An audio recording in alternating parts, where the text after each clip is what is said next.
صدیوں تک جی دشمنی رہی ہے یہودیوں کی اور عیسائیوں کی، اور وہ جینون دشمنی تھی۔ عیسیٰ علیہ السلام کو کیا درجہ دیتے ہیں نصارہ اور کرسچنز؟ اللہ کا بیٹا، اور بعض کہتے ہیں وہی اللہ ہے، اور دوسری طرف یہودی کہتے ہیں یہ نعوذ باللہ دجال ہے اور نعوذ باللہ آؤٹ آف ویڈ لاک پیدا ہوا ہے۔ ٹھیک ہے، یعنی میں انگلش میں لفظ استعمال کر رہا ہوں، آپ اس کا اردو میں خود ترجمہ کر لیجئے گا، ہم پہ فتویٰ نہ کوئی لگا دیں جو حضرت سیدہ مریم پہ انہوں نے الزام لگایا۔ اب ایک شخصیت جس کے بارے میں اتنی دو متضاد رائے پائی جاتی ہوں، دو گروہ کب ایک پلیٹ فارم پہ اکٹھے ہو سکتے ہیں؟ اس لیے ان کی صدیوں آپس میں لڑائیاں رہی ہیں۔ یہ آج جو آپ یہودیوں اور عیسائیوں کا اکٹھ دیکھ رہے ہیں نا، یہ پچھلے 100 سال کی پروگرس ہے، ورنہ 1917 سے پہلے ان کی برے حالات تھے۔ چونکہ ان میں پوپ جو ہے وہ شریعت ساز ہوتا ہے، تو پوپ نے آفیشلی ان کا گناہ معاف کر دیا ہے یہودیوں کا، کیونکہ وہ شریعت کو اپنے ہاتھ میں لے سکتا ہے۔ اور 1917 میں پھر یہ بالفور ڈکلیریشن ہوئی تھی، جس کے بعد یہودیوں کو آلموسٹ آپ سمجھ لیں یہ نکلے ہوئے 70 عیسوی سے، تو آپ سمجھ لیں آلموسٹ 1800 سال کے بعد ان کو دوبارہ یروشلم میں آبادی کی اجازت ملی، ورنہ کرسچن ان کو گزرنے بھی نہیں دیتے تھے وہاں۔ اور وہاں آپ کے اسلامی بھائیوں نے ان کو زمینیں بیچی، اور اب رو رہے ہیں کہ جی انہوں نے یہاں پہ قبضہ کر لیا، تو بیچی تو آپ نے خود ہی نہیں ہے۔ اب انہوں نے زیادہ وہاں پہ رقبہ حاصل کر لیا۔ 1948 میں پھر اس کا رقبہ بڑھ گیا، پھر 1967 میں جب جنگ ہوئی ہے پوری عرب دنیا کو شکست ہوئی اسرائیل کے ہاتھوں، اور آج آپ دیکھ لیں اس کی بدماشی عروج کے اوپر ہے۔ تو ایک پوری تاریخ ہے۔ سیدنا عمر کے دور کے اندر یعنی 636 عیسوی میں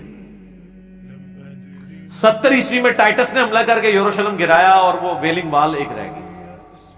تو اس کے آلموسٹ آپ سمجھ لیں 550 سال کے بعد حضرت عمر کے دور میں یروشلم فتح ہوا، تو 550 سال کے بعد پہلی دفعہ یہودیوں کو اجازت ملی کہ وہ یروشلم جا سکتے تھے، ورنہ ان کو وہاں جانے کی بھی اجازت نہیں، حالانکہ ان کے لیے اتنا ہی متبرک ہے جتنا کہ کرسچنز کے لیے اور مسلمز کے لیے۔ اور چونکہ آپ کو پتہ ہے ایک پیس ٹریٹی کے تحت یروشلم مسلمانوں کو ملا تھا، یہ جنگ سے فتح نہیں ہوا تھا، اور اس میں انہوں نے شرط رکھی تھی کرسچنز پادریوں نے کہ آپ یہودیوں کو یہاں آنے کی اجازت نہیں دیں گے، تو حضرت عمر نے یہ شرط ان کی قبول نہیں کی تھی، تو انہوں نے کہا چلیں آنے کی اجازت دے دیں لیکن ان کو یہاں پہ رہنے کی اجازت نہیں ہوگی۔ تو حضرت عمر نے ریٹرن میں ایگریمنٹ کر لیا کہ یہ آ سکتے ہیں، رہائش نہیں اختیار کر سکتے۔ یہ انٹرنیشنل سٹی ہوگا تینوں ریلیجن کے لیے، جوز، کرسچنز اور مسلمز کے لیے۔ اور سلطنت عثمانیہ نے آلموسٹ 1300 سال تک، بیچ میں کچھ عرصہ 90 سال کے لیے یہ کرسچنز کے پاس گئے، پھر صلاح الدین ایوبی نے دوبارہ حاصل کر لیا تھا۔ تو آلموسٹ ان 1300 سال میں 1200 سال مسلمانوں کے پاس یروشلم رہا ہے، مسلمانوں نے کبھی یہودیوں کے اوپر پابندی نہیں لگائی۔ یہ حضرت عمر کا احسان ہے قیامت تک کے لیے یہودیوں کے اوپر۔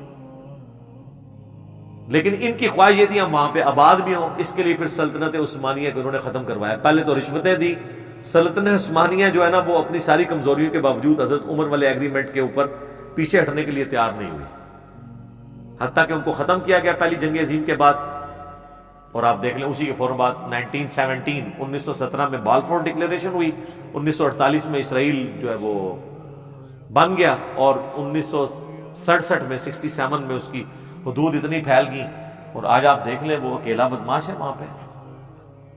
لیکن ابھی بھی وہ اکیلا کچھ نہیں ہے، پیچھے کرسچنز کی سپورٹ ہے امریکہ کی۔ وہ بھی سورہ ال عمران میں اللہ تعالیٰ نے فرمایا کہ یا تو اللہ ان کو سہارا دے دے یا عوام کا سہارا مل جائے تو یہ قائم رہیں گے، ادروائز یہودی خود اپنے پاؤں پہ کبھی بھی قائم نہیں رہیں گے۔ تو ابھی ان کو لوگوں کا سہارا ہے نا کرسچنز کا، اور کچھ مسلمانوں کی بیوقوفیوں کا سہارا ہے ان کو، تو اس کی وجہ سے وہ قائم ہے۔